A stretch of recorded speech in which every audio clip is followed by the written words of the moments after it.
तक पढ़े थे ना। आज 21 से पढ़ना है। 21 से पढ़ना है। हाँ, देखिए 21 नंबर क्वेश्चन, प्रार्थना समाज के संस्थापक कौन थे बताइए। प्रार्थना समाज के संस्थापक कौन थे? तो महादेव गोविंद रानडे। प्रार्थना समाज के संस्थापक महादेव गोविंद रानडे थे। प्रार्थना समाज की स्थापना कब हुआ था? 1867 में आत्माराम पांडुरंग ने और एम.जी. रानडे के द्वारा किया गया था। ठीक है, तो प्रार्थना समाज की संस्थापना 1867 ईस्वी में आत्माराम पांडुरंग और एम.जी. रानडे के द्वारा किया गया था। आगे बोल रहा है कि प्रार्थना समाज की स्थापना केशव चंद्र सेन की प्रेरणा से किया गया था। तो बताइए कि प्रार्थना समाज की स्थापना किसकी प्रेरणा से किया गया था? केशव सेन की प्रेरणा से किया गया। हाँ, प्रार्थना समाज की स्थापना केशव चंद्र सेन की प्रेरणा से किया गया था। आगे बोल रहा है ज्योतिबा फूले।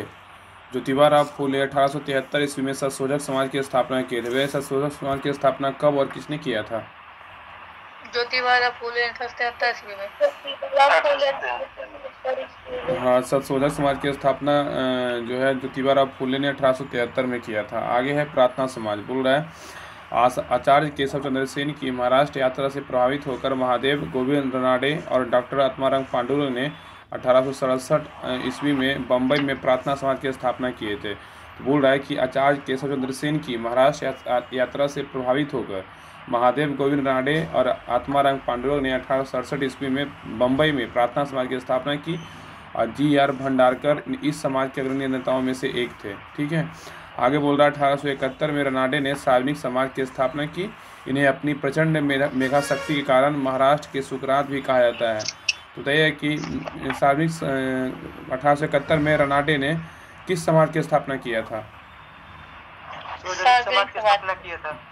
हाँ, 1871 में जो है ना सार्वजनिक 1871 में रानडे ने सार्वजनिक समाज की स्थापना की। इन्हें अपनी प्रचंड मेधा शक्ति कारण की महाराष्ट्र का सुकरात किसे कहा जाता है? तो हाँ, एम.जी. रानडे को, महादेव गोविंद रानडे को जो है ना महाराष्ट्र का सुकरात कहा जाता है। ठीक है, आगे आइए। आगे है ना कि महादेव रानडे ने सूधी आंदोलन के प्रारंभ किया था। वह सूधी आंदोलन का प्रारंभ किसने किया था?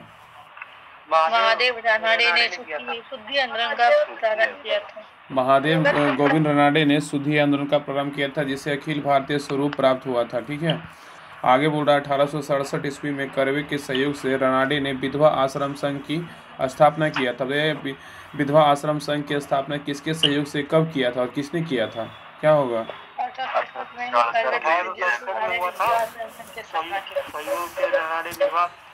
तो याद रखिएगा ना कि 1867 ईस्वी में कर्वे के सहयोग से 1867 ईस्वी में कर्वे के सहयोग से रानडे ने विधवा आश्रम संघ की स्थापना किया था। तो 1867 ईस्वी में कर्वे के सहयोग से रानडे ने विधवा आश्रम संघ की स्थापना किया। आगे बोल रहा है 1884 में रानडे ने दक्कन एजुकेशन सोसाइटी की स्थापना किया था। तो बताइए कि दक्कन एजुकेशन सोसाइटी की स्थापना किसने और कब किया था? 1884 में रानडे ने हाँ, तो 1884 में रानडे ने दक्कन एजुकेशन सोसाइटी की स्थापना की। इसी सोसाइटी को कालांतर में पूना फर्ग्यूसन कॉलेज का नाम दिया गया और दक्कन एजुकेशन सोसाइटी के सदस्यों में तिलक गोखले आगरकर शामिल थे। तो दक्कन एजुकेशन सोसाइटी के सदस्यों में तिलक और गोखले आगरकर क्या थे? शामिल थे। आगे बोल रहा ज्योतिबा फूले। ज्योतिबा फूले बारे में बोल रहा है 1873 में संशोधक समाज की स्थापना महाराष्ट्र में ज्योतिबा फूले ने किया था। तो यह कि जो संशोधक समाज की स्थापना कब और किसने किया था, कहाँ किया था?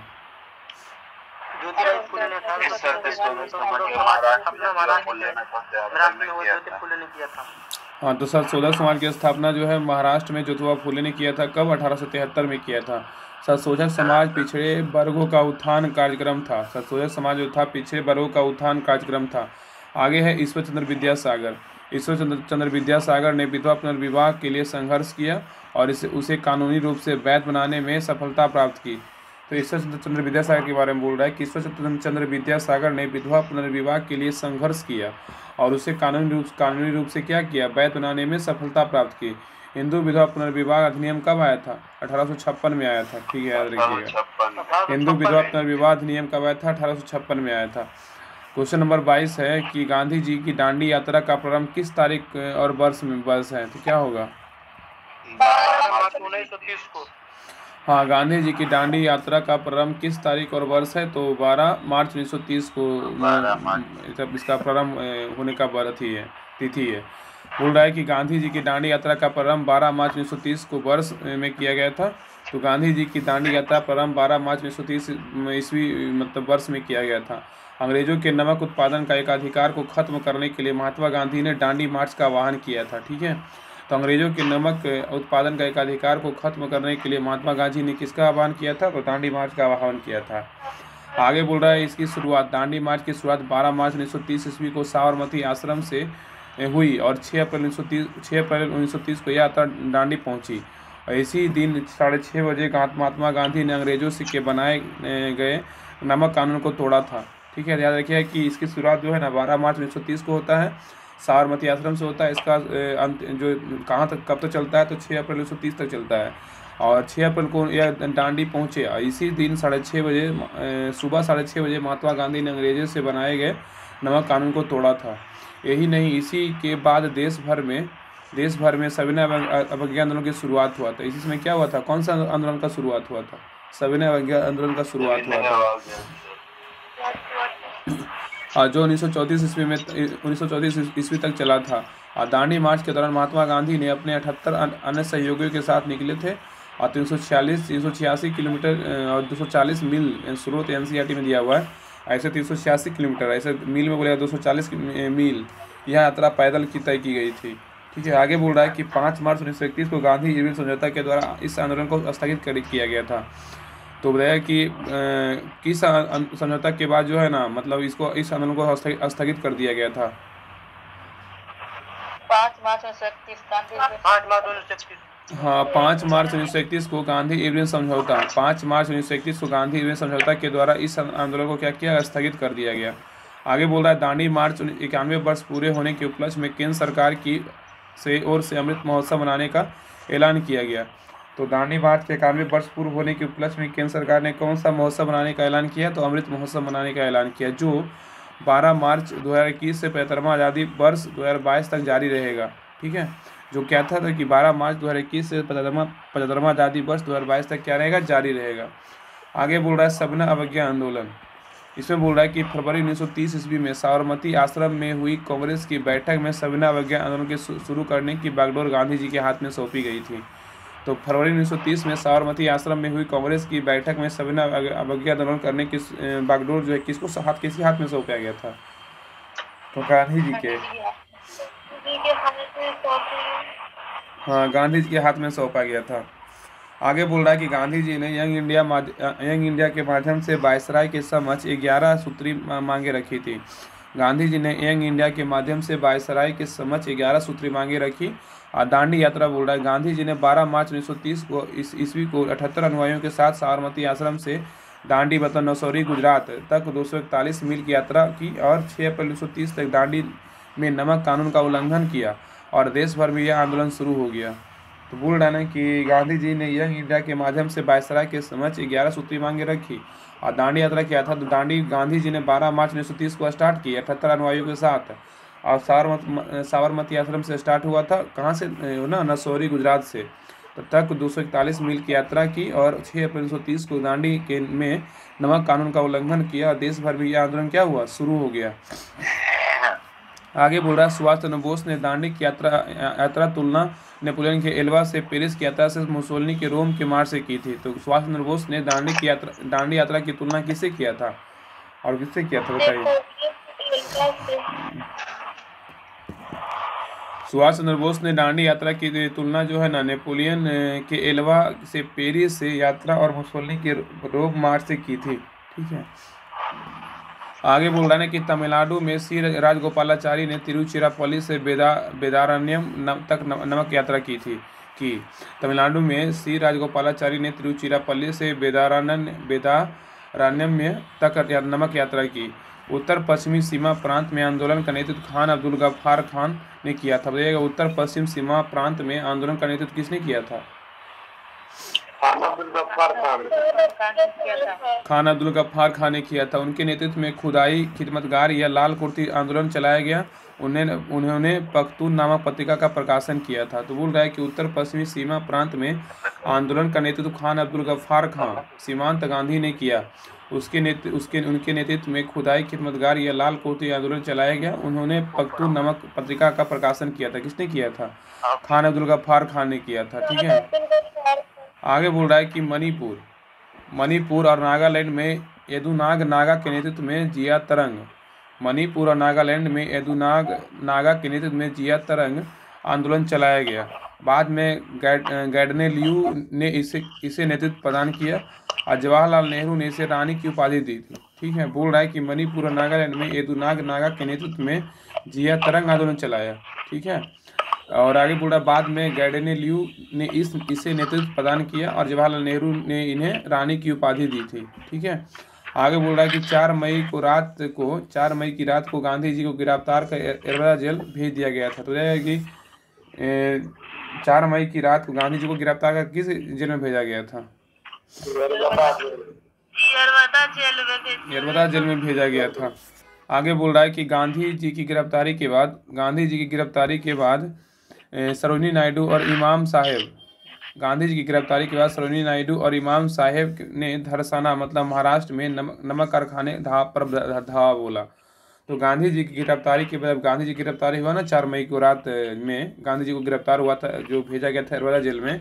उसके बाद क्या हुआ? गांधी जी की गिरफ्तारी के बाद सरोजिनी नायडू और इमाम साहेब ने धरसाना मतलब महाराष्ट्र के नमक कारखाने पर क्या किया था? धावा बोला था। पुलिस के अत्याचार को देख अमेरिकी पत्रकार बेब मिलर ने कहा, मैं इतना कष्टदायक अत्याचार कभी नहीं देखा था। ठीक है, तो पुलिस के अत्याचार को देखकर अमेरिकी पत्रकार कौन था? तो बेब मिलर था। बेब मिलर ने कहा कि मैं इतना कष्टदायक अत्याचार जो है कभी नहीं देखा था। ठीक है, इस आंदोलन के समय बच्चों ने वानर सेना और लड़कियों की मंजरी सेना गठन किया था। तो इस आंदोलन में जो है ना बच्चों की वानर सेना व लड़कियों की मंजरी सेना का क्या हुआ था? गठन हुआ था। क्वेश्चन नंबर 23 है कि वर्ष 2011 की जनगणना के अनुसार भारत में न्यूनतम जनसंख्या घनत्व राज्य कौन सा है? बताइए। अरुणाचल प्रदेश है। हाँ, बोल रहा है कि वर्ष 2011 की जनगणना के अनुसार भारत में न्यूनतम जनसंख्या घनत्व राज्य कौन सा है? तो अरुणाचल प्रदेश है। वर्ष 2011 ईस्वी में जनगणना के अनुसार न्यूनतम जनसंख्या घनत्व जो है अरुणाचल प्रदेश में स्थित है, याद रखिएगा। आगे बोल रहा है अरुणाचल प्रदेश राज्य का जनसंख्या 2011 की जनगणना के अनुसार 17 प्रति वर्ग किलोमीटर है। ठीक है, याद रखिएगा। अरुणाचल प्रदेश राज्य का जनसंख्या घनत्व जो है 2011 की जनगणना के अनुसार 17 प्रति वर्ग किलोमीटर है। ठीक है, आगे बोल रहा है सबसे अधिक जनसंख्या घनत्व 2011 की जनगणना के अनुसार बिहार राज्य का है। तो बताइए सबसे अधिक जनसंख्या घनत्व 2011 की जनगणना के अनुसार कौन सा राज्य का है? कितना है? बिहार राज्य का 1106 प्रति वर्ग किलोमीटर है। हाँ, तो सबसे अधिक जनसंख्या घनत्व जो है ना 2011 के जनगणना के अनुसार बिहार राज्य का 1106 प्रति वर्ग किलोमीटर है। आगे बोल रहा है 2011 की जनगणना के अनुसार सबसे अधिक जनसंख्या घनत्व वाला केंद्रशासित प्रदेश बोलेगा तो कौन सा है? तो दिल्ली है। ठीक है, अगर यूटी में बात करेगा तो दिल्ली है 11,320 प्रति वर्ग किलोमीटर। जो न्यूनतम बोलेगा तो जनसंख्या घनत्व कौन सा है? तो अंडमान निकोबार द्वीप समूह का जो 66। तो अगर राज्य का बात करेगा तो बिहार का हो जाएगा 1106 प्रति वर्ग किलोमीटर। अगर यूटी का बात करें कि सबसे ज़्यादा कहाँ है तो दिल्ली में 11,320 प्रति वर्ग किलोमीटर। अगर न्यूनतम का बात करेगा तो अंडमान निकोबार हो जाएगा 46 प्रति वर्ग किलोमीटर है। आगे बोल रहा है कि 2011 की जनगणना के अनुसार भारत में प्रति वर्ग किलोमीटर 382 व्यक्ति रहते हैं। तो बताइए कि 2011 की जनगणना के अनुसार भारत में प्रति वर्ग किलोमीटर में कितने व्यक्ति रहते हैं? क्या होगा? 382। हाँ, तो 2011 की जनगणना के अनुसार भारत में प्रति वर्ग में जो है ना प्रति वर्ग किलोमीटर में 382 व्यक्ति रहते हैं। अब भारत में प्रथम जनगणना 1872 में लॉर्ड मेयो के काल में किया गया था। तो बताइए कि भारत में प्रथम जनगणना कब और किसके काल में किया गया था? 1872 में लॉर्ड मेयो के काल में हुआ था। और ध्यान रखिए कि भारत में प्रथम जनगणना 1872 में लॉर्ड मेयो के काल में हुआ था। आगे बोल रहा है कि भारत में नियमित जनगणना 1881 में लॉर्ड रिपन के काल में हो रहा था। ठीक है, तो यह कि भारत में नियमित अगर ऐसे जनगणना बोलेगा 1872 में हुआ था, लेकिन अगर बात करें भारत में नियमित जनगणना कब हुआ था, किससे काल में हुआ था, तब क्या होगा? 1881 में लॉर्ड रिपन के काल में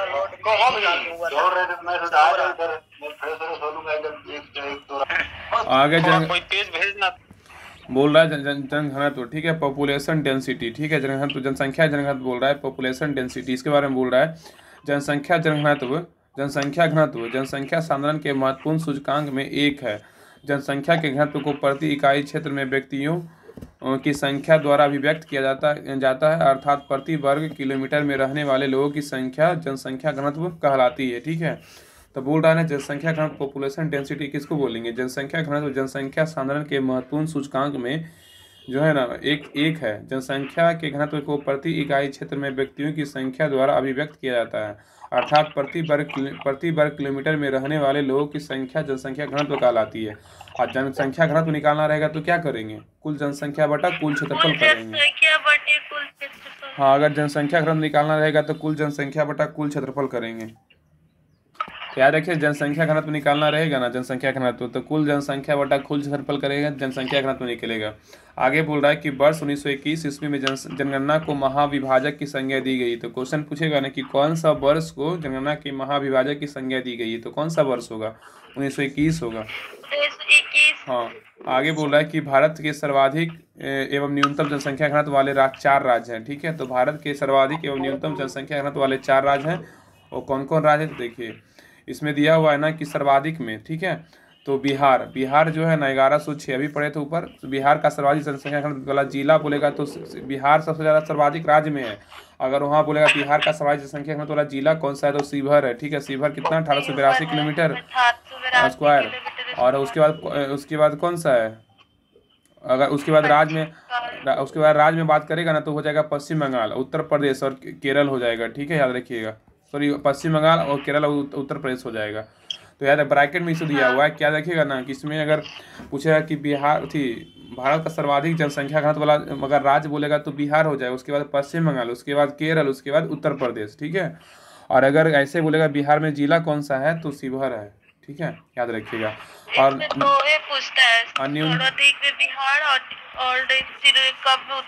न्यूनतम में बताइए कौन सा है, न्यूनतम में राज्य बोलेगा तो जनघनत्व में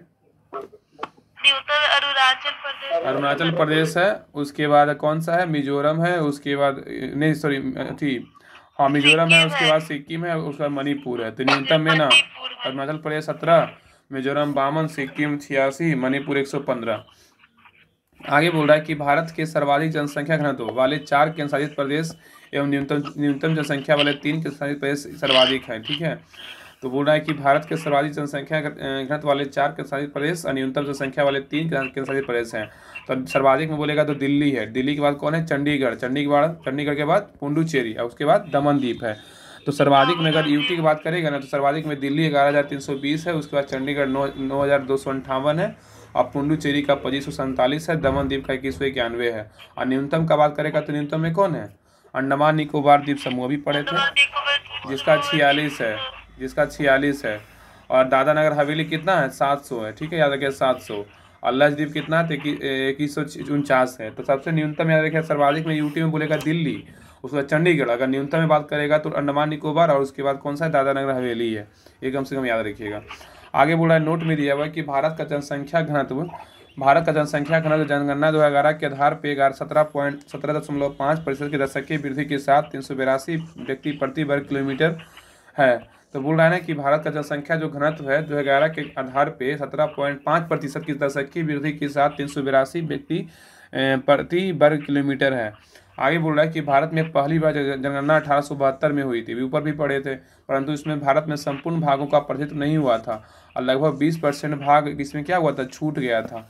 और दशकीय का बात करेगा तो 1881 में क्या हुआ था, रिपन काल में स्टार्ट हुआ था 10 वर्ष की गणना पे। क्वेश्चन नंबर 24 है अंतर्राष्ट्रीय मुद्रा कोष का वित्तीयन किसके द्वारा जारी किया जाता है, किसके द्वारा किया जाता है, तो क्या होगा, हाँ सदस्य देश के द्वारा। क्वेश्चन बोल रहा है कि अंतर्राष्ट्रीय मुद्रा कोष का वित्तीयन किसके द्वारा किया जाता है, तो सदस्य देश के द्वारा किया जाता है। अंतर्राष्ट्रीय मुद्रा कोष का वित्तीयन सदस्य देश के द्वारा किया जाता है। अंतर्राष्ट्रीय मुद्रा कोष का वित्तीयन सदस्य देश के द्वारा किया जाता है। IMF इंटरनेशनल मॉनेटरी फंड के सदस्य देशों को अंशदान के आधार पर उन्हें मत देने का अधिकार भी दिया जाता है। तो बोल रहा है कि IMF इंटरनेशनल मॉनेटरी फंड होता है, इसका बोल रहा है इसका मुख्यालय कहाँ है, तो वाशिंगटन DC याद रखिएगा IMF का मुख्यालय। और इसका बोल रहा है IMF के सदस्य देशों को अंशदान के आधार पर इन्हें मत देने का अधिकार भी दिया गया है। IMF की स्थापना कब हुआ था? 27 दिसंबर 1945 को हुआ था। हाँ, तो IMF की स्थापना 27 दिसंबर 1945 को हुआ था। देखिए इसका मुख्यालय दिया हुआ है ना, इसका मुख्यालय कहाँ है? तो वाशिंगटन DC में, ठीक है। तो IMF का स्थापना हुआ था 27 दिसंबर 1945 को। इसका मुख्यालय कहाँ है? वाशिंगटन DC में है। IMF सदस्य देशों के बीच भुगतान संतुलन में सहयोग देती है, ठीक है। तो IMF सदस्य देशों के बीच क्या होता है? तो भुगतान संतुलन में सहयोग देती है। अगला है कि राष्ट्रमंडल, कॉमनवेल्थ, ठीक है। राष्ट्रमंडल बोल रहा है कॉमनवेल्थ। राष्ट्रमंडल उन देशों का संगठन है जो कभी ब्रिटिश साम्राज्य के अधीन थे, ठीक है। और इसकी स्थापना कब हुआ? तो 1926 में की गई थी। राष्ट्रमंडल देशों का संगठन की स्थापना 1926 में किया गया था। और राष्ट्रमंडल का मुख्यालय कहाँ है? तो लंदन में, याद रखिएगा।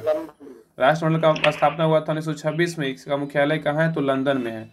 आगे बोल रहा है आधुनिक राष्ट्रमंडल का जन्म उस समय हुआ जब 1949 ईस्वी में एक गणराज्य होने के उपरांत भारत को इसका सदस्य बनाया गया था, ठीक है। तो बोल रहा है कि आधुनिक राष्ट्रमंडल का जन्म उस समय हुआ जब 1949 ईस्वी में एक गणराज्य होने के उपरांत ही भारत को इसका सदस्य बनाया गया, ठीक है। आगे बोल रहा है कि वर्तमान में राष्ट्रमंडल के सदस्य देशों की संख्या कितनी है? तो 56 है, ठीक है। 56वां देश बोलेगा तो कौन है? टोंगो। और 55वां देश बोलेगा तो गैबोन है।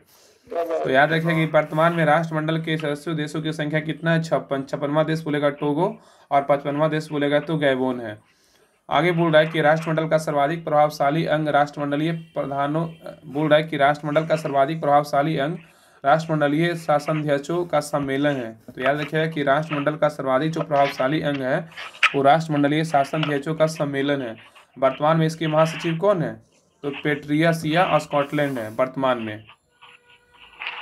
आगे बोल रहा है UNO, संयुक्त राष्ट्र संघ, यूनाइटेड नेशन ऑर्गेनाइजेशन। बोल रहा है संयुक्त राष्ट्र संघ की स्थापना कब हुआ था? 24 अक्टूबर 1945 को हुई थी, ठीक है। संयुक्त राष्ट्र संघ की स्थापना। वर्तमान में संयुक्त राष्ट्र संघ के सदस्य देशों की संख्या कितनी है? तो 193 है। 193वां देश कौन है? तो दक्षिणी सूडान है। तो याद रखिएगा कि UNO का स्थापना 24 अक्टूबर 1945 को हुआ था। और वर्तमान में इसके सदस्य देशों की संख्या जो है ना 193 है। 193वां देश बोलेगा तो दक्षिणी सूडान है। आगे है कि UNO का अगर बात करें संयुक्त राष्ट्र संघ का मुख्यालय कहाँ है? तो न्यूयॉर्क शहर में, याद रखिएगा। संयुक्त राष्ट्र संघ का मुख्यालय कहाँ है? तो न्यूयॉर्क में। IMF का मुख्यालय कहाँ था? IMF का मुख्यालय बोलेगा तो वाशिंगटन DC में था। और UNO का बोलेगा तो न्यूयॉर्क में है। आगे बोले इसमें 15 सदस्य होते हैं जिनमें 5 अस्थायी सदस्य होते हैं, 10 अस्थायी होता है, ठीक है। UNO में जो होता है 5 अस्थायी होता है और 10 अस्थायी होता है। 5 अस्थायी सदस्य जिससे जो है ना अमेरिका है, रूस है, ब्रिटेन है, फ्रांस है, चीन, इसी के पास ना वीटो पावर मतलब अथी करने का शक्ति होता है। तो 5 अस्थायी सदस्य कौन है? अमेरिका है, रूस है, ब्रिटेन है, फ्रांस और चीन है। अस्थायी सदस्यों का निर्वाचन महासभा अपने 2/3 बहुमत में 2 वर्षों के लिए करता है। तो अस्थायी जो सदस्य होता है 2 वर्षों के लिए होता है, ठीक है। क्वेश्चन नंबर 25 है बेरोजगारी व मुद्रास्फीति की संयुक्त घटक कहलाती है, क्या कहलाती है? हाँ, तो याद रखें ना कि बेरोजगारी व मुद्रास्फीति के संयुक्त घटक जो कहलाती है तो क्या कहलाता है? तो स्टैगफ्लेशन कहलाता है। बेरोजगारी व मुद्रास्फीति के संयुक्त घटक क्या कहलाती है? तो स्टैगफ्लेशन कहलाता है। बेरोजगारी और मुद्रास्फीति संयुक्त घटक स्टैगफ्लेशन कहलाती है। यह अर्थव्यवस्था की ऐसी स्थिति है जिसमें मुद्रास्फीति के साथ साथ जो है ना मंदी की स्थिति होती है। आगे बोल रहा है कि मुद्रास्फीति को दूर करने के लिए बाजार में क्या है? तरलता को क्या करना चाहिए? कम करना चाहिए। अगर मुद्रास्फीति दूर करना है तो ना बाजार में क्या करेंगे? तरलता को क्या करना चाहिए? कम करना चाहिए। अगर मंदी को दूर करने के लिए क्या करना चाहिए? तो क्रय शक्ति को अधिक प्रभावी बनाना चाहिए। अगर मंदी को दूर करना है तो क्रय शक्ति को अधिक प्रभावी बनाना चाहिए। अगर मुद्रास्फीति को दूर करना है तो बाजार में तरलता को क्या करना चाहिए? कम करना चाहिए। आगे बोल रहा है मुद्रा के मूल्य में क्या बोले? तरलता मतलब किस बोलिए? क्या? रुपया। हाँ, वही ना होगा तरलता मतलब रुपया। तरलता का मतलब मार्केट में ज्यादा पैसा हो गया, सामान कम हो गया। हाँ, नहीं मतलब ज्यादा पैसा हो जाएगा तो मतलब कि अमाउंट उसका जो है सामान का बढ़ न जाता है कीमत। हाँ, तो वही है मुद्रास्फीति। आगे है ना कि मुद्रा के मूल्य में परिवर्तन है, ठीक है। मुद्रा के मूल्य में परिवर्तन दिया हुआ है कि मुद्रा के मूल्य में होने वाले परिवर्तन मुख्य 4 रूप होते हैं। पहला होता है मुद्रास्फीति, इन्फ्लेशन होता है। और दूसरा होता है अपस्फीति तथा मुद्रा संकुचन, डिफ्लेशन। और तीसरा है मुद्रा संस्फीति, डिफ्लेशन। और चौथा है कि मुद्रा अपस्फीति, डिस्निफ्लेशन होता है। ठीक है, तो याद रखिए कि मुद्रा मूल्य होने के वाले परिवर्तनों में से 4 रूप होता है। एक होता है मुद्रास्फीति, एक होता है अपस्फीति तथा मुद्रा संकुचन डिफ्लेशन, और एक होता है मुद्रा संस्फीति, और एक होता है मुद्रा अपस्फीति। ठीक है, तो मुद्रास्फीति क्या है? तो मुद्रास्फीति वह स्थिति है जिसमें कीमत स्तर में वृद्धि होती है। मुद्रास्फीति क्या है ना कि मुद्रास्फीति वह स्थिति होती है जिसमें कीमत स्तर में क्या होती है? वृद्धि होती है। वह तथा मुद्रा का मूल्य गिरता है। यानी मुद्रास्फीति वह अवस्था है जब वस्तुओं की उपलब्ध मात्रा की तुलना में मुद्रा तथा साख की मात्रा में अधिक वृद्धि होती है, जिससे वस्तुएं महंगी हो जाती है।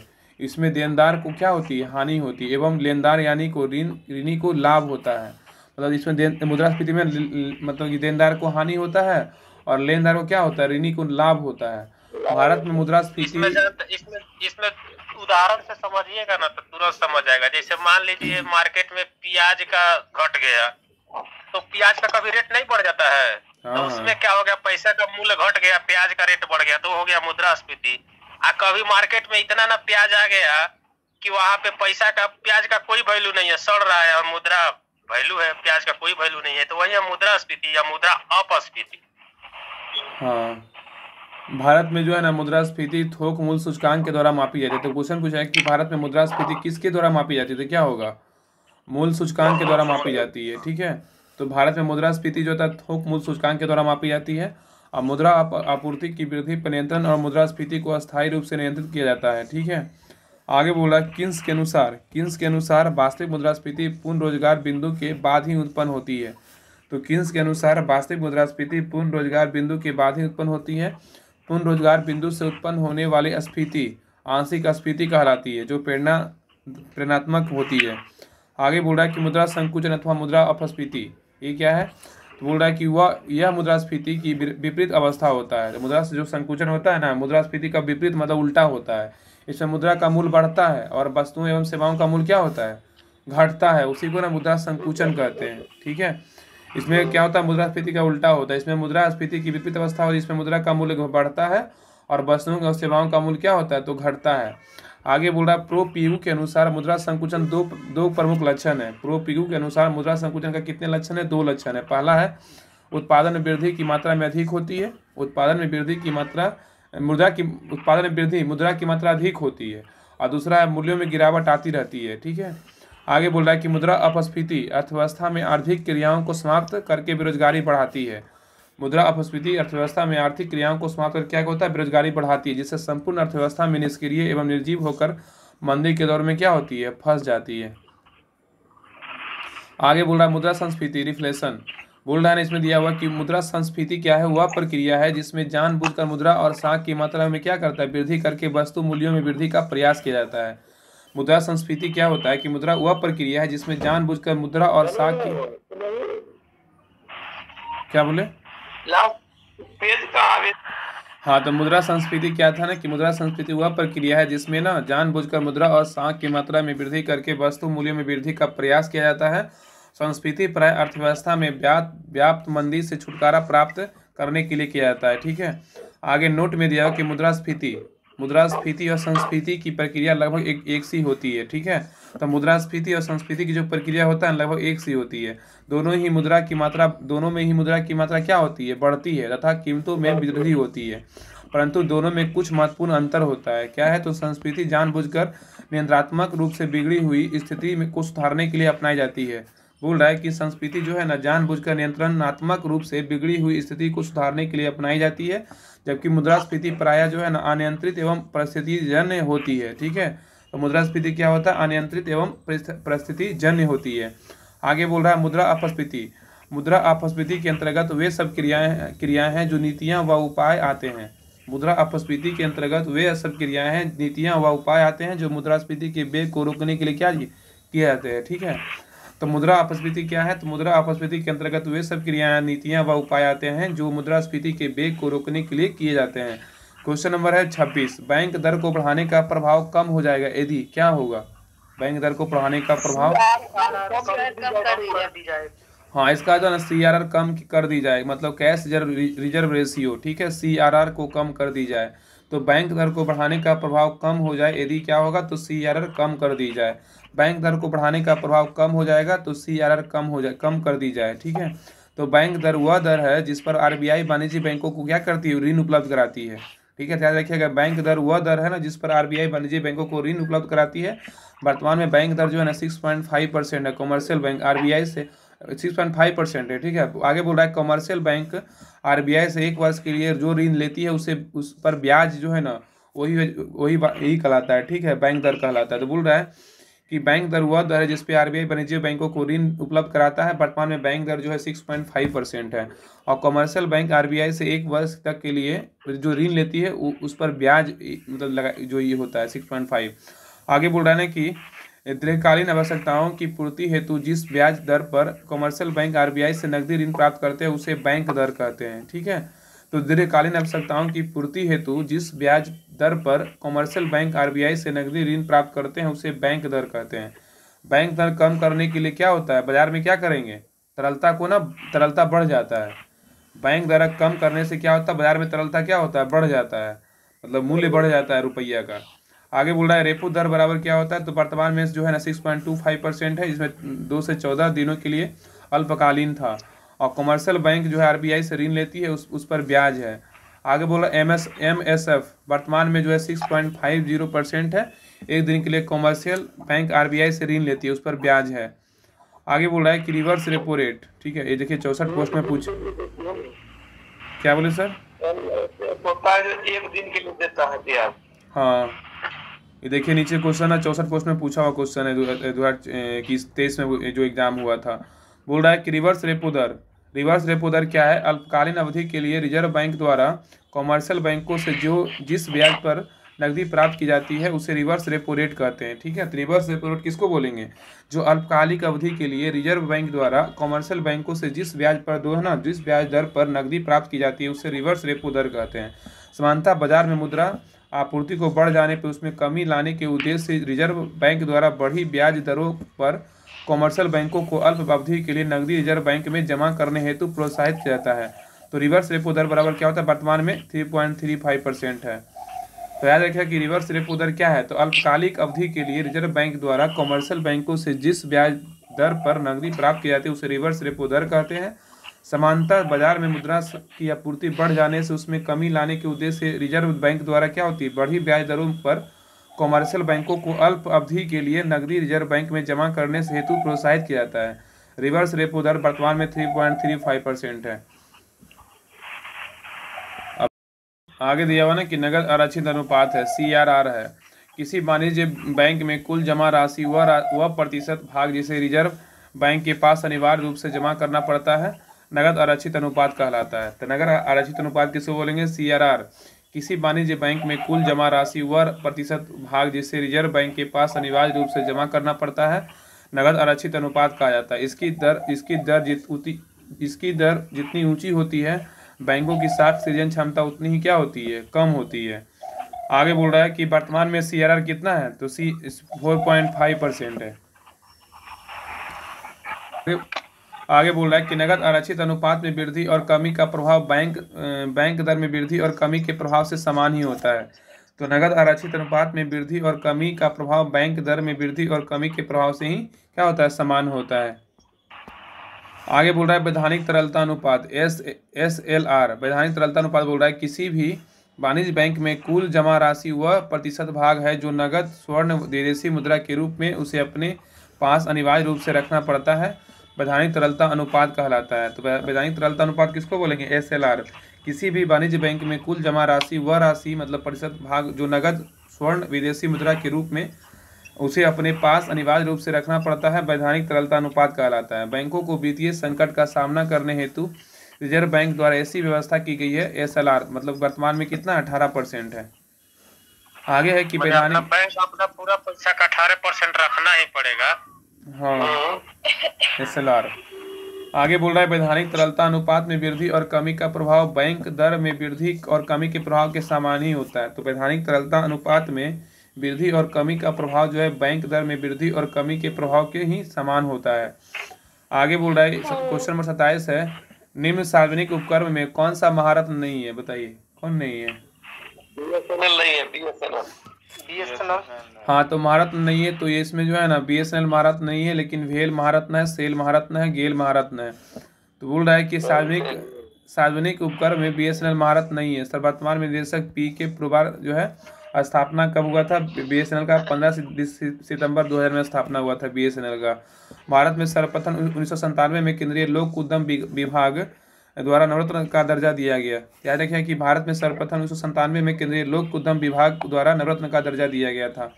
1997 ईस्वी में दर्जा मूलतः 9 कंपनियों को दिया गया था। 1997 ईस्वी में कितने कंपनियों को दर्जा दिया गया था? तो 9 कंपनियों को दर्जा दिया गया था। और 2009 में केंद्रीय मंत्रिमंडल में महारत्न का दर्जा सार्वजनिक क्षेत्र के कंपनियों को देने का निर्णय लिया गया था। तो 2009 ईस्वी में केंद्रीय मंत्रिमंडल ने महारत्न का दर्जा सार्वजनिक क्षेत्र के कंपनियों को देने का निर्णय लिया गया था। भारत में लोक उपक्रमों को महारत्न मतलब नवरत्न और मिनी रत्न का दर्जा दिया जाता है। तो भारत में लोक उपक्रमों को महारत्न, नवरत्न और मिनी रत्न का दर्जा दिया जाता है।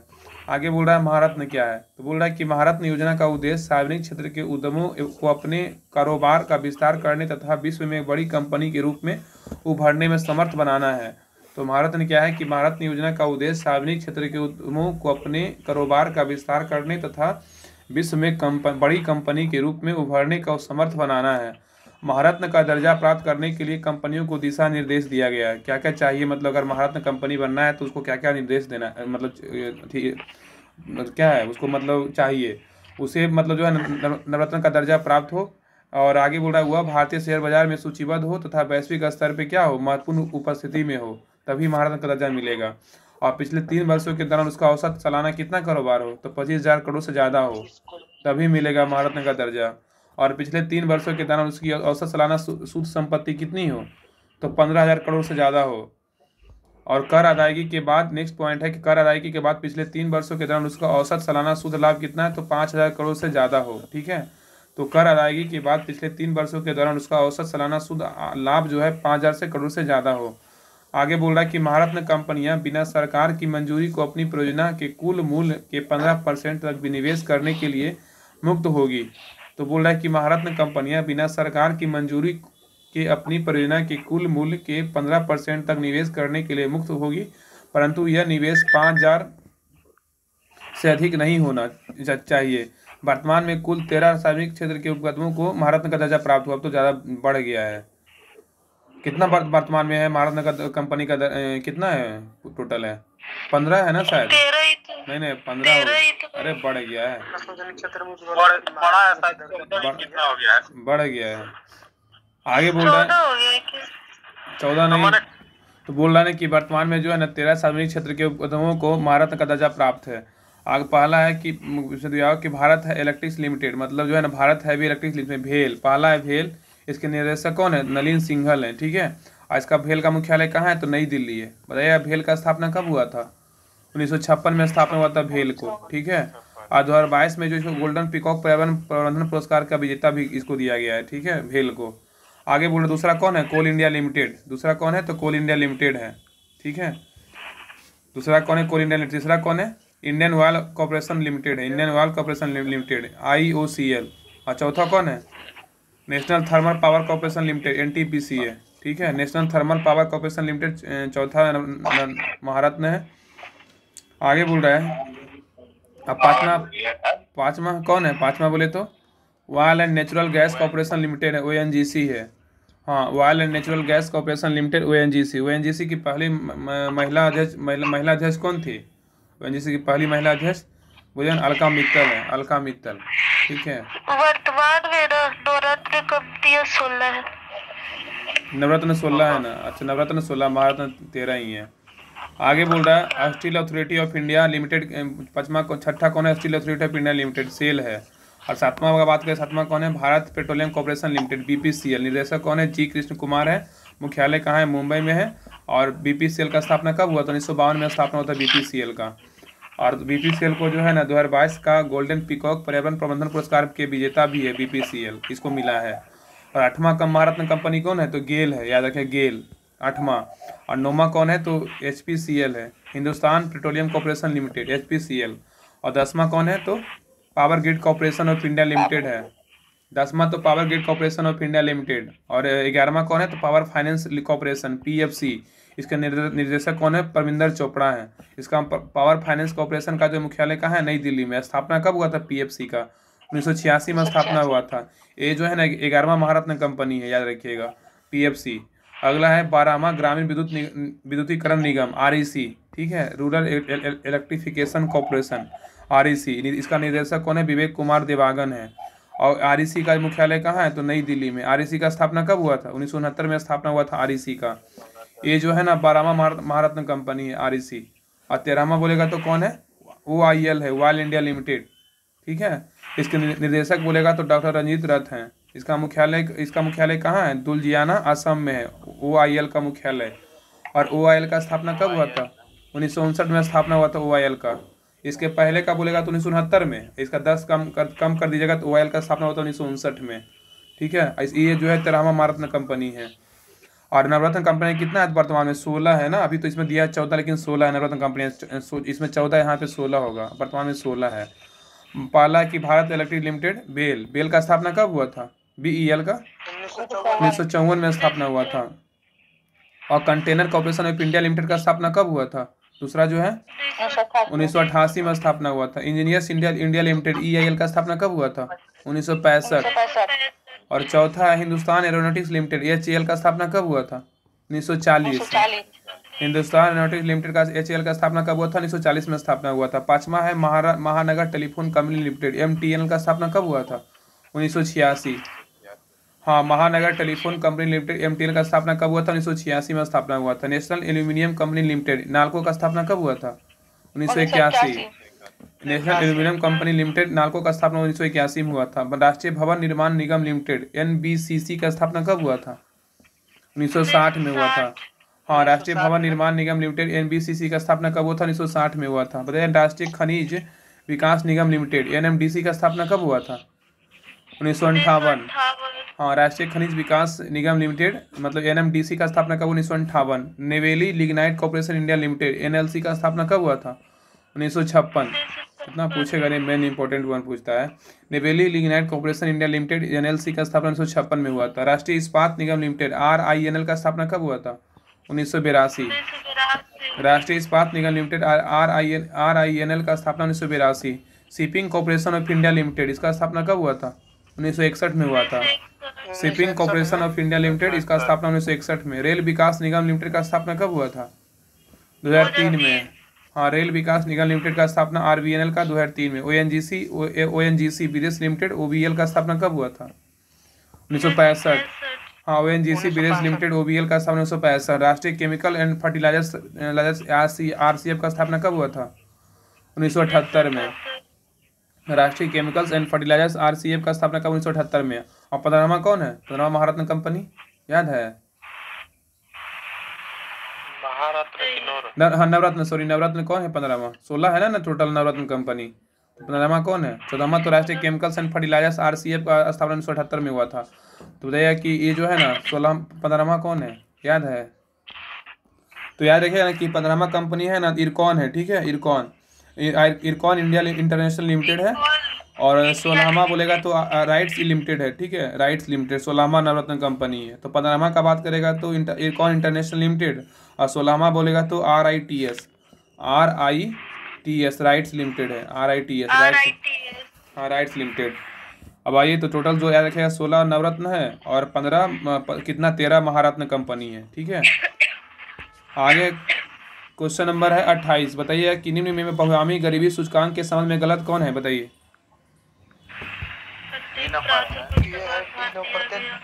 प्रत्येक पराचाल को समान भार दिया जाता है, ये गलत है, ठीक है, D नंबर। तो बोल रहा है कि निम्न में से बहुआयामी गरीबी सूचकांक के संबंध में गलत कौन है? प्रत्येक पराचाल को समान भार दिया गया है, ये गलत है। लेकिन सही क्या है? सूचकांक को 3 आयाम स्वास्थ्य, शिक्षा और जीवन स्तर है। स्वास्थ्य का 3 आयाम है, स्वास्थ्य, शिक्षा और जीवन स्तर है। सूचकांक में प्रत्येक आयाम को समान भार दिया जाता है और सूचकांक को 10 प्रचाल शामिल हैं। आगे बोल रहा है कि बहुआयामी गरीबी सूचकांक के संबंध में गलत है, प्रत्येक प्रचाल को समान भार दिया गया है, ठीक है। बोल रहा है भारत में गरीबी का कोई सर्वमान्य मापदंड अब तक विकसित नहीं हो पाया है। भारत में गरीबी का कोई सर्वमान्य मापदंड अब तक विकसित नहीं हो पाया है। आगे बोल रहा है योजना आयोग ने ग्रामीण क्षेत्र में प्रति व्यक्ति 2400 कैलोरी, योजना आयोग ने ग्रामीण क्षेत्र में कितना कैलोरी? 2400 व्यक्ति मतलब प्रति व्यक्ति 2400 कैलोरी। और शहरी क्षेत्र में जो है ना 2100 कैलोरी से कम ऊर्जा को प्राप्त करना वह गरीब है। इतना मतलब मतलब जाना था ग्रामीण और शहरी में। आगे बोल रहा है सुरेश तेंदुलकर समिति 2011 से 12, ये भी याद रखिए गरीबी संबंधी था सुरेश तेंदुलकर समिति। शहरी क्षेत्र में 23.33 और ग्रामीण क्षेत्र में 27.20 कम आय अर्जन करने वाले को गरीब माना गया था। ठीक है, आगे बोल रहा है गरीबी या निर्धनता। गरीबी निर्धनता से भी प्राय जीवन के लिए न्यूनतम उपभोग आवश्यकताओं को प्राप्त करने की अयोग्यता। इस न्यूनतम आवश्यकताओं को भोजन, वस्त्र, मकान, शिक्षा तथा स्वास्थ्य संबंधी न्यूनतम मानवीय आवश्यकताएं शामिल है। ठीक है, आगे बोल रहा है गरीबी मूलतः जो है ना, गरीबी मूलतः वंचना से संबंधित है। गरीबी मूलतः किससे संबंधित है? वंचना से। यदि समाज का एक बड़ा हिस्सा वंचना मतलब निर्धनता से पीड़ित है तथा जीवन निर्वाह की न्यूनतम आवश्यकताओं को प्राप्त नहीं कर पाता है तो इसी स्थिति में आर्थिक समृद्धि अर्थविहीन हो जाती है। तो ये बोल रहा है गरीबी मूलतः जो है ना वंचना से संबंधित है। यदि समाज का एक बड़ा हिस्सा मतलब वंचना निर्धनता से पीड़ित है तो जीवन निर्वाह की न्यूनतम आवश्यकताओं को प्राप्त नहीं कर पाता है तो ऐसी स्थिति में आर्थिक समृद्धि अर्थविहीन हो जाती है। क्वेश्चन नंबर है 29। जानते हैं हाँ यहाँ बोलिए। पे क्वेश्चन आता है, योजना आयोग 3 ही आयाम को लेके गरीबी पहले निकाला था, भोजन, आवास और शिक्षा। भोजन, आवास और एक और होता है, 3 मतलब नहीं पहले चलता था। लेकिन गरीब सुरेश तेंदुलकर पहली बार एक समिति बनी जिसने भोजन, वस्त्र, मकान, शिक्षा और स्वास्थ्य को भी मतलब उसमें शामिल किया। एक क्वेश्चन पूछा जाता है कि पहली बार कौन समिति ने स्वास्थ्य को और बिजली, सड़क भी इसमें चर्चा की थी। ये नहीं दिया है लेकिन सड़क का भी चर्चा की थी। अच्छा, और सुरेश तेंदुलकर का समिति याद रखे गरीबी से ही है। ठीक है ना। अगला है क्वेश्चन नंबर 29 है, बोल रहा है कि भारतीय नियोजन के वास्तुकार कौन थे? बताइए कौन थे? पंडित जवाहरलाल नेहरू थे। भारतीय नियोजन के वास्तुकार कौन थे? पंडित जवाहरलाल नेहरू थे। भारतीय नियोजन के वास्तुकार पंडित जवाहरलाल नेहरू थे। राष्ट्रीय नियोजन समिति की स्थापना कब हुआ था? 1938 ईस्वी में पंडित जवाहरलाल नेहरू ने की अध्यक्षता में किया गया था। तो बताइए राष्ट्रीय नियोजन समिति की स्थापना कब और किसकी अध्यक्षता में किया गया था? तो क्या होगा? राष्ट्रीय नियोजन समिति की स्थापना 1938 में ना पंडित जवाहरलाल नेहरू की अध्यक्षता में किया गया था। आगे बोल रहा है केसी नियोगी की अध्यक्षता वाली सलाहकारी बोर्ड के सिफारिश परियोजना आयोग की स्थापना किया गया था। तो केसी नियोगी की अध्यक्षता वाली सलाहकारी बोर्ड के सिफारिश परियोजना आयोग की स्थापना किया गया था। 15 मार्च 1950 को जॉन मथाई के प्रस्ताव परियोजना आयोग का क्या हुआ था? स्थापना हुआ था। क्वेश्चन पूछेगा कि जॉन मथाई के प्रस्ताव पे किस योजना का स्थापना हुआ था? तो 15 मार्च 1950 को योजना आयोग का स्थापना हुआ था। आगे बोल रहा है कि सर्वप्रथम रूस में 1928 ईस्वी में नियोजित अर्थव्यवस्था की शुरुआत हुई थी। तो ये बताइए सर्वप्रथम रूस में कब जो है ना नियोजित अर्थव्यवस्था का शुरुआत हुआ था? तो 1928 में हुआ था। ठीक है, आगे बोल रहा है केंद्रीकृत नियोजन सर्वप्रथम पूर्व सोवियत संघ ने अपनाया था। पूर्व सोवियत संघ में अपनाया गया था। तो केंद्रीकृत नियोजन सर्वप्रथम पूर्व सोवियत संघ में अपनाया गया था। भारत में आर्थिक आयोजन संबंधी प्रस्ताव सर्वप्रथम सन 1934 में विश्वेश्वरैया की पुस्तक प्लान इकोनॉमिक फॉर इंडिया में आई थी। इस पुस्तक में भारत के विकास के लिए 10 वर्षीय कार्यक्रम प्रस्तुत किया गया था। तो याद रखिएगा ना, बोल रहा है कि भारत में आर्थिक जो है ना आयोजन संबंधी प्रस्ताव सर्वप्रथम जो है 1934 में विश्वेश्वरैया की पुस्तक कौन था? प्लान इकोनॉमिक फॉर इंडिया था, उसमें आया था। इस पुस्तक में भारत के विकास के लिए 10 वर्षीय कार्यक्रम क्या हुआ था? प्रस्तुत किया गया था। किस पुस्तक में? प्लान इकोनॉमिक फॉर इंडिया में। किसकी पुस्तक था? तो विश्वेश्वरैया की पुस्तक था। आगे बोल रहा है 1944 ईस्वी में बम्बई के 8 उद्योगपतियों द्वारा बम्बई प्लान प्रस्तुत किया गया था जिसमें 15 वर्षीय सूत्रबद्ध योजना थी। बम्बई प्लान को सूत्रधार सर आदेशीय दलाल थे। ठीक है, तो बोल रहा है 1944 ईस्वी में बम्बई के 8 उद्योगपतियों द्वारा बम्बई प्लान प्रस्तुत किया गया था जिसमें 15 वर्षीय सूचीबद्ध योजना थी। बम्बई प्लान के सूत्रधार का आदेशीय दलाल थे। आगे बोल रहे हैं 1944 ईस्वी में भारत सरकार ने नियोजन एवं विकास विभाग नामक विभाग खोला। 1944 में भारत सरकार ने नियोजन एवं विकास विभाग नामक नया विभाग खोला। इसी वर्ष श्रीमान नारायण अग्रवाल ने गांधीवादी योजना बनाई थी। ठीक है, आगे बोल रहा है 1945 ईस्वी में श्री एन नारायण ने जन योजना पीपुल बनाई थी, मतलब पीपुल्स प्लान जो है ना बनाए थे। तो बताया कि श्री एन नारायण ने जन योजना कब बनाया था? 1945 में। आगे बोल रहा है 1950 में जयप्रकाश नारायण ने सर्वोदय योजना को प्रकाशित किया था। तो यह जयप्रकाश नारायण ने सर्वोदय योजना को कब प्रकाशित किया था? तो 1950 में। आगे बोल रहा है कि स्वतंत्रता पश्चात सन 1947 ईस्वी में पंडित नेहरू ने की अध्यक्षता में आर्थिक नियोजन समिति गठित हुई। बाद में इसी समिति की सिफारिश पर 15 मार्च 1950 को योजना आयोग का गठन एक संवैधानिक और परामर्शदर्शी निकाय के रूप में किया गया था। तो बोल रहा है कि स्वतंत्रता पश्चात सन 1947 ईस्वी में पंडित नेहरू की अध्यक्षता में आर्थिक नियोजन समिति गठित हुई। बाद में इसी समिति की सिफारिश पे 15 मार्च 1950 को योजना आयोग का जो है ना गठन हुआ था। 15 मार्च 1950 को एक गैर संवैधानिक तथा परामर्शदात्री निकाय के रूप में किया गया था। भारत के प्रधानमंत्री इसके पदेनाध्यक्ष होते थे। भारत में पहली पंचवर्षीय योजना जो है ना 1 अप्रैल 1951 से प्रारंभ हुई थी। पहली पंचवर्षीय योजना 1 अप्रैल 1951 से। और प्रथम योजना आयोग के अध्यक्ष जो है ना कौन थे? जवाहरलाल नेहरू थे। एवं उपाध्यक्ष कौन थे? गुलजारीलाल नंदा थे। ठीक है, जिसमें योजना आयोग का स्थापना हुआ था उसमें प्रथम योजना आयोग के अध्यक्ष जो थे ना प्रधानमंत्री जवाहरलाल नेहरू थे और उपाध्यक्ष बोलेगा गुलजारीलाल नंदा थे। 15 अगस्त 2014 ईस्वी को योजना आयोग को समाप्त कर दिया गया था। 15 अगस्त 2014 को क्या कर दिया? योजना आयोग का समाप्त करके क्या लाया था? नीति आयोग लाया गया था। आगे बोल रहा है 1 जनवरी 2015 ईस्वी को भारत सरकार द्वारा योजना आयोग के स्थान पर राष्ट्रीय भारत परिवर्तन संस्थान अर्थात नीति आयोग का जो है ना national institution for transforming India NITI Aayog का गठन किया गया था। नीति आयोग का गठन कब किया गया था? नीति आयोग का फुल फॉर्म क्या होता है बताइए, क्या होगा?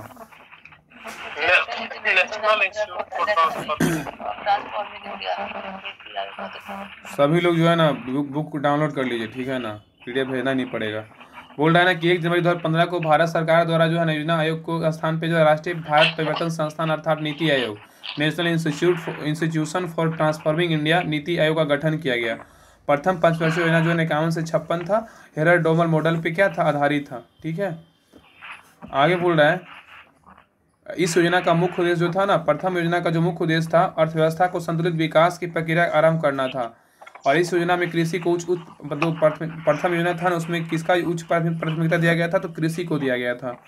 आगे बोल रहा है द्वितीय पंचवर्षीय योजना जो है 56 से 61 था। PC महालनोबिस मॉडल पे आधारित था। तो पहली किस पे था? हेरर डोमर मॉडल पे। दूसरी था PC महालनोबिस पे था 56 से 61। इसका मुख्य उद्देश्य जो था ना समाजवादी समाज की स्थापना करना था।